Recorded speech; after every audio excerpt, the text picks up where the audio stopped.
Assalamualaikum dan salam perpaduan bersama saya Sabrina Baas dalam Berita Pagi Sabah edisi Rabu 21 Disember 2022. Perintah berkurung di 7 daerah dalam kawasan Zon Selamat Sabah Timur A-Zone yang berakhir hari ini dilanjutkan sehingga 5 Januari 2023. Perintah berkurung itu meliputi kawasan perairan Sandakan, Beluran, Kinabatangan, Lahad Datu, Kunak, Semporna dan Tawau.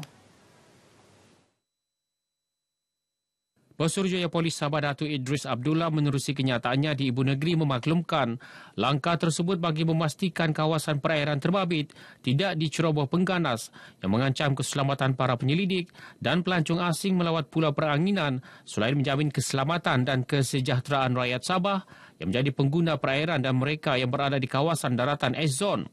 Langkah tersebut juga bagi memudahkan penguatkuasaan dan pemantauan terhadap setiap pergerakan bot serta menimbulkan rasa selamat dan yakin kepada pengusaha chalet dan aktiviti-aktiviti perikanan dengan kehadiran kapal pasukan keselamatan negara yang menguatkuasakan langkah perintah berkurung berkenaan. Orang ramai yang tinggal di kawasan disebutkan turut dikehendaki berada di dalam rumah dan orang lain tidak dibenarkan masuk atau berada di kawasan diisytiharkan antara 6 petang hingga 6 pagi pada tarikh dinyatakan. Menurut Datuk Idris, penurunan kuasa kepada Ketua Polis Daerah yang berkaitan juga dibuat bagi mengeluarkan permit kepada mana-mana pemohon yang memenuhi syarat bagi tujuan aktiviti perikanan atau melalui di kawasan perintah berkurung yang mendesak. Beralih perkembangan harian COVID-19, jumlah jangkitan baharu kembali meningkat semalam iaitu 37 kes sejajar dengan peningkatan kadar positiviti. Jumlah itu diperolehi daripada 785 sampel ujian dengan kadar jangkitan yang lebih tinggi iaitu 4.71% daripada 1.76% pada Isnin. Menurut kenyataan Menteri Kerajaan Tempatan dan Perumahan Datuk Seri Panglima Masidi Manjun, 12 daerah mencatatkan jangkitan baharu 1 angka dan Kota Kinabalu dengan 9 kes, manakala Papar dan Tuaran masing-masing 5 kes.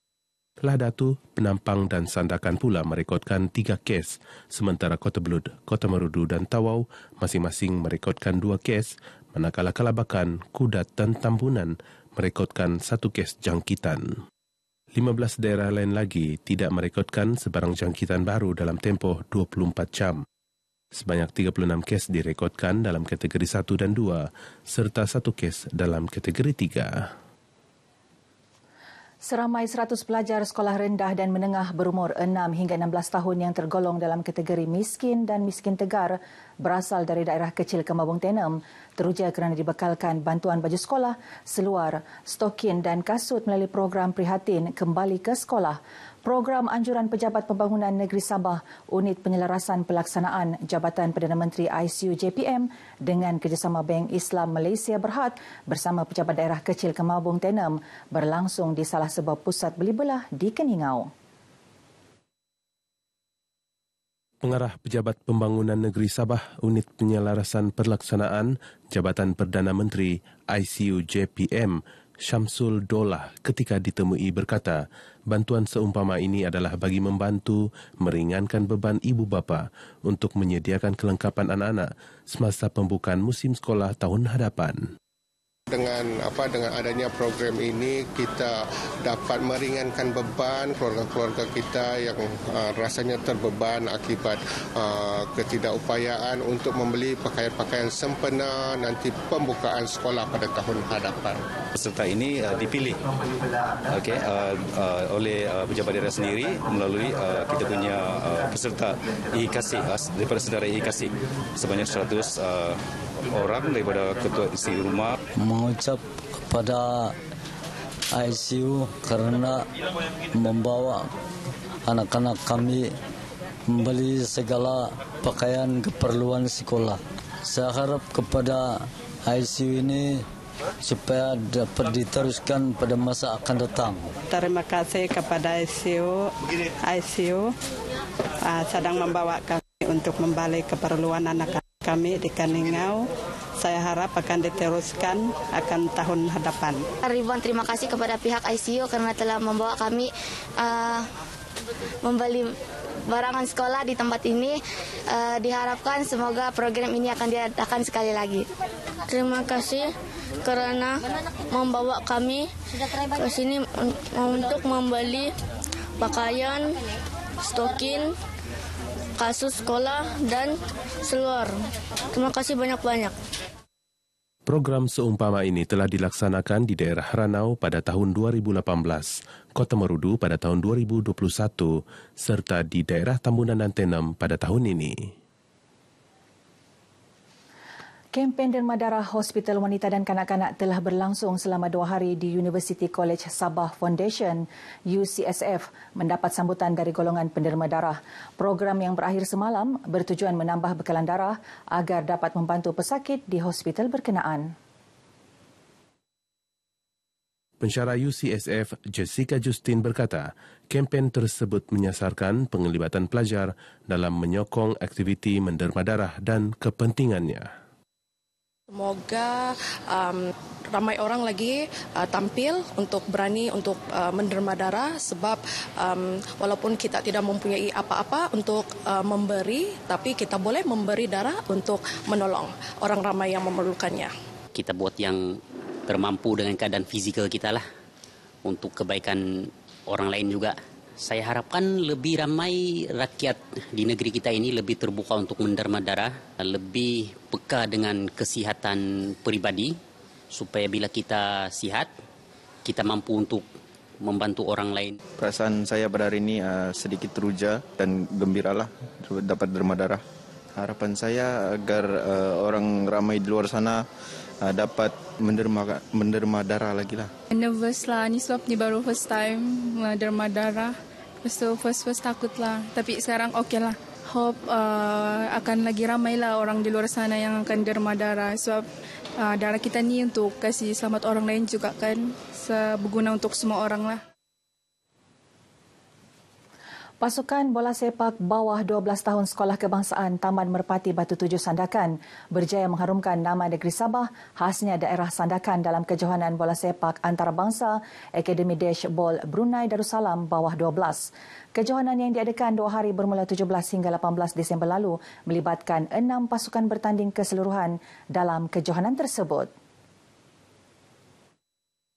Penolong Pegawai Pendidikan, Pejabat Pendidikan Daerah Sandakan, Ahmad Yusuf Muhammad menyifatkan kemenangan tersebut merupakan sumbangan besar terhadap kemajuan aktiviti kokurikulum pendidikan di Sabah dan daerah Sandakan khasnya dalam bidang sukan, sekaligus memperlihatkan anak-anak sekolah di daerah ini mampu bersaing ke peringkat antarabangsa. Pihak Pejabat Pendidikan Daerah Sandakan, mudah-mudahan sekolah ini akan mencipta kejayaan lagi di masa akan datang, bukan saja di peringkat antarabangsa, malah di peringkat kebangsaan, terutamanya negeri dan juga daerah.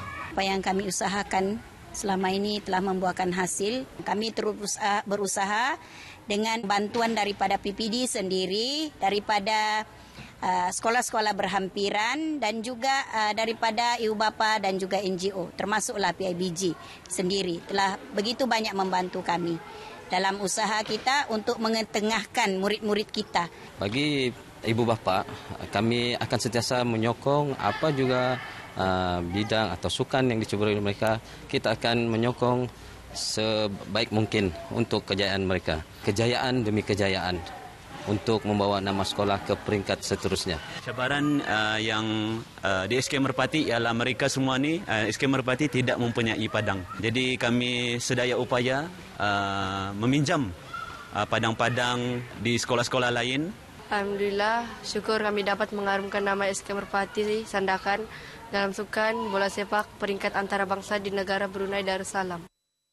Pasukan bola sepak SK Merpati Sandakan pernah memenangi Naib Johan MSS Daerah Sandakan, Johan Malaysia Little League Daerah Sandakan dan tempat ketiga Malaysia Little League bahagian Sandakan.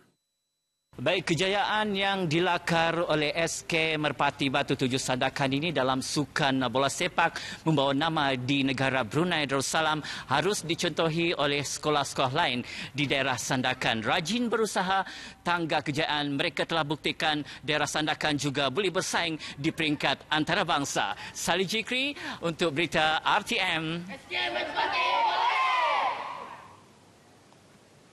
Kumpulan seni tari Pratama Legasi muncul johan dalam Festival Tari Malaysia 2022. Peringkat kebangsaan berlangsung di Istana Budaya Kuala Lumpur pada 18 hingga 19 Disember lalu. Kumpulan tersebut berjaya mengalahkan 7 kumpulan yang lain dari seluruh negara bagi kategori tarian etnik kreatif. Menurut kenyataan Ketua Pengarah JKKN Mesran Muhammad Yusof, koreografer kumpulan seni tari Pratama Legasi iaitu Achai Kiran turut dianugerahkan sebagai koreografer terbaik. Sementara itu kumpulan seni tari Nyala Dance dinobatkan sebagai penyandang naib johan manakala tempat ketiga dimenangi kumpulan seni tari Akar Seni Malaysia. Jelas Mesran, festival itu antara lain bertujuan untuk mencungkil bakat-bakat baru dalam bidang koreografi dan seni tari serta membantu menyemarakkan seni dan budaya di Malaysia. Ia juga dapat memberi kesedaran dan tanggungjawab untuk memelihara dan memperkembangkan budaya bangsa serta pembinaan kepribadian dalam kalangan masyarakat melalui seni tari. Pratama Legasi turut memiliki rekod memenangi pelbagai pertandingan sama ada di peringkat negeri, kebangsaan dan antarabangsa sebelum ini. Paparan tadi mengakhiri Berita Pagi Sabah kali ini. Teruskan bersama Berita RTM untuk maklumat sahih. Saya Sabrina Baas, salam perpaduan.